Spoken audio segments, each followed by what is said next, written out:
नमस्कार। ज्यादातर लोग सोचते हैं कि ऑडिट तो बस ऑडिट होता है ना? लेकिन क्या ये सच है? असल में एक फाइनेंशियल और एक फोरेंसिक ऑडिट के बीच जमीन आसमान का फर्क होता है।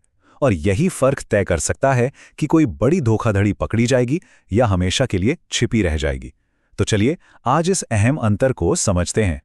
ये लाइन बहुत कुछ कहती है। एक साफ ऑडिट रिपोर्ट का मतलब हमेशा एक साफ सुथरी कंपनी नहीं होता। और यहीं से वो बड़ी पहेली शुरू होती है कि आखिर कैसे बड़ी बड़ी कंपनियां जिन्हें ऑडिटर से क्लीन चिट मिली होती है, अचानक इतने बड़े घोटालों में फंसी हुई पाई जाती है। आखिर ये सच छिपता कहाँ है? तो इस पहेली को सुलझाने के लिए हमारा सफर कुछ ऐसा रहेगा। पहले हम समझेंगे कि ये क्लीन ऑडिट का भ्रम आखिर है क्या। फिर देखेंगे कि एक रूटीन हेल्थ चेकअप यानी फाइनेंशियल ऑडिट क्या होता है। उसके बाद हम बुलाएंगे जासूसों को या मतलब फोरेंसिक ऑडिट को समझेंगे। फिर हम धोखाधड़ी के कुछ संकेतों को पहचानेंगे और अंत में हम उस छिपे हुए सच को उजागर करेंगे। चलिए शुरू करते हैं पहले पड़ाव से, साफ ऑडिट का भ्रम, जहां जो दिखता है ना वो अक्सर सच होता नहीं है। तो जो ज्यादातर कंपनियां हर साल करवाती हैं वो रूटीन प्रक्रिया क्या है? उसे कहते हैं फाइनेंशियल ऑडिट। समझ लीजिए कि यह बचाव की पहली दीवार है। तो टेक्निकली फाइनेंशियल ऑडिट एक ऐसी जांच है जिसका मकसद बस ये देखना होता है कि कंपनी के जो फाइनेंशियल स्टेटमेंट्स हैं वो मोटे तौर पर सही हैं, निष्पक्ष हैं और उनमें कोई बड़ी गलती नहीं है। और यहाँ जो कीवर्ड है वो है मोटे तौर पर, या जिसे कहते हैं रीजनेबल अश्योरेंस। ये कोई 100% गारंटी नहीं है। इसे समझने का सबसे अच्छा तरीका है एक सामान्य हेल्थ चेकअप। आप डॉक्टर के पास जाते हैं, वो कुछ टेस्ट करते हैं और कहते हैं हाँ, ऊपर ऊपर से तो सब ठीक लग रहा है। लेकिन क्या पता अंदर कोई ऐसी बीमारी पनप रही हो जो इन बेसिक टेस्ट में पकड़ में ही ना आए। बस फाइनेंशियल ऑडिट भी कुछ कुछ ऐसा ही है। तो फाइनेंशियल ऑडिट में होता क्या है? इसका मकसद जैसा हमने कहा, एक उचित आश्वासन देना है, पूरी गारंटी नहीं। तरीका, यहां हजारों लाखों लेन देन में से कुछ सैंपल उठाकर उनकी जांच की जाती है। बस कुछ सैंपल, और ये सब होता है अकाउंटिंग के नियमों के हिसाब से, जैसे IFRS या गैप। और इसकी रिपोर्ट आखिर जाती किसके पास है? शेयर होल्डर्स, रेगुलेटर्स और लोन देने वालों के पास। लेकिन क्या हो जब उस हेल्थ चेकअप में कुछ गड़बड़ होने का शक हो, जब लगे कि मामला सिर्फ ऊपर ऊपर का नहीं है, कुछ ज्यादा गहरा है? तब एंट्री होती है असली जासूसों की। और यहां हम बात कर रहे हैं फोरेंसिक ऑडिट की। फोरेंसिक ऑडिट क्या है? ये कोई रूटीन जांच नहीं है। ये एक बहुत ही डिटेल्ड इन्वेस्टिगेशन है जो तब होती है जब धोखाधड़ी, भ्रष्टाचार या किसी बड़े वित्तीय अपराध का शक हो। और इसका सबसे बड़ा मकसद होता है ऐसे पक्के सबूत इकट्ठा करना जिन्हें सीधे अदालत में पेश किया जा सके। तो अगर फाइनेंशियल ऑडिट एक डॉक्टर का चेकअप था, तो फोरेंसिक ऑडिट एक जासूसी जांच है। इसका काम ये देखना नहीं है कि मरीज की सेहत कैसी है।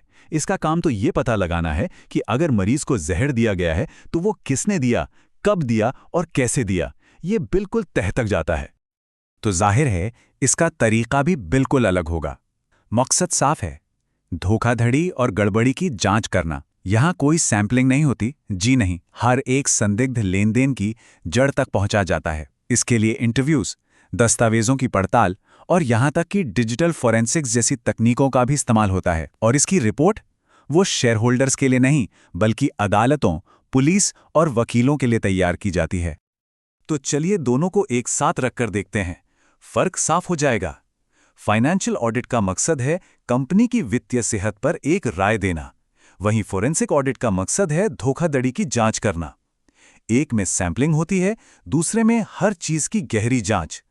एक अकाउंटिंग के नियमों पर चलता है, दूसरा कानूनी सबूतों पर फोकस करता है। और नतीजा, फाइनेंशियल ऑडिट से मिलती है एक ऑडिट रिपोर्ट, जबकि फोरेंसिक ऑडिट से मिलते हैं सबूत और गवाही जो कोर्ट में काम आते हैं। अच्छा, तो अब हम ये तो समझ गए कि हमारे पास दो अलग अलग तरह के औजार हैं, एक डॉक्टर का स्टेथोस्कोप और दूसरा जासूस का मैग्नीफाइंग ग्लास।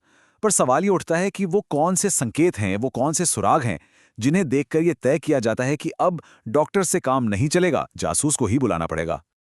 तो वो कौन से सुराग हैं जो इशारा करते हैं कि एक आम ऑडिट काफी नहीं है और अब फोरेंसिक जांच का वक्त आ गया है? ये कुछ क्लासिक रेड फ्लैग्स हैं जिन पर फोरेंसिक ऑडिटर की नजर रहती है। मान लीजिए कंपनी कह रही है कि सेल्स तो आसमान छू रही हैं, लेकिन बैंक में कैश आ ही नहीं रहा, या फिर बार बार एक ही जैसी गोल रकम के लेन देन हो रहे हैं, या फिर कंपनी के बड़े अधिकारी, उनकी सैलरी तो कुछ और है, लेकिन उनकी लाइफस्टाइल देखकर लगता है कि वो करोड़ों में खेल रहे हैं। छिपे हुए लोन, गायब इनवॉइस, ये सब वो सुराग हैं जो चीख चीख कर कहते हैं कि कुछ तो गड़बड़ है। तो इन सब बातों का निचोड़ क्या है? आखिर में ये जानना इतना जरूरी क्यों है कि इन दोनों ऑडिट में क्या फर्क है? देखिए, बात बहुत सीधी सी है। एक फाइनेंशियल ऑडिट निवेशकों को ये भरोसा दिलाने के लिए होता है कि हाँ, मोटे तौर पर सब ठीक लग रहा है। ये सिस्टम में भरोसा बनाए रखने के लिए जरूरी है। लेकिन एक फोरेंसिक ऑडिट तब काम आता है जब भरोसा टूट चुका हो। इसका काम अदालतों के लिए धोखाधड़ी का पर्दाफाश करना और गुनहगारों को सजा दिलवाना है। दोनों की अपनी अपनी जगह है और दोनों ही बेहद जरूरी हैं। और जाते जाते बस ये सोचिए, अगर एनरॉन, सत्यम या वायरकार्ड जैसी बड़ी बड़ी कंपनियां सिर्फ अपनी रूटीन फाइनेंशियल ऑडिट पर ही निर्भर रहती, तो क्या सच कभी बाहर आ पाता? शायद कभी नहीं। सच तो हमेशा के लिए दफन हो जाता। फोरेंसिक अकाउंटिंग ही वो टॉर्च है जो अंधेरे में छिपे सच को दुनिया के सामने लाती है। तो अगली बार जब कोई कहे कि कंपनी की ऑडिट रिपोर्ट बिल्कुल साफ है, तो मन में ये सवाल जरूर आना चाहिए कि ये सिर्फ एक हेल्थ चेकअप है या किसी जासूस की गहरी जांच।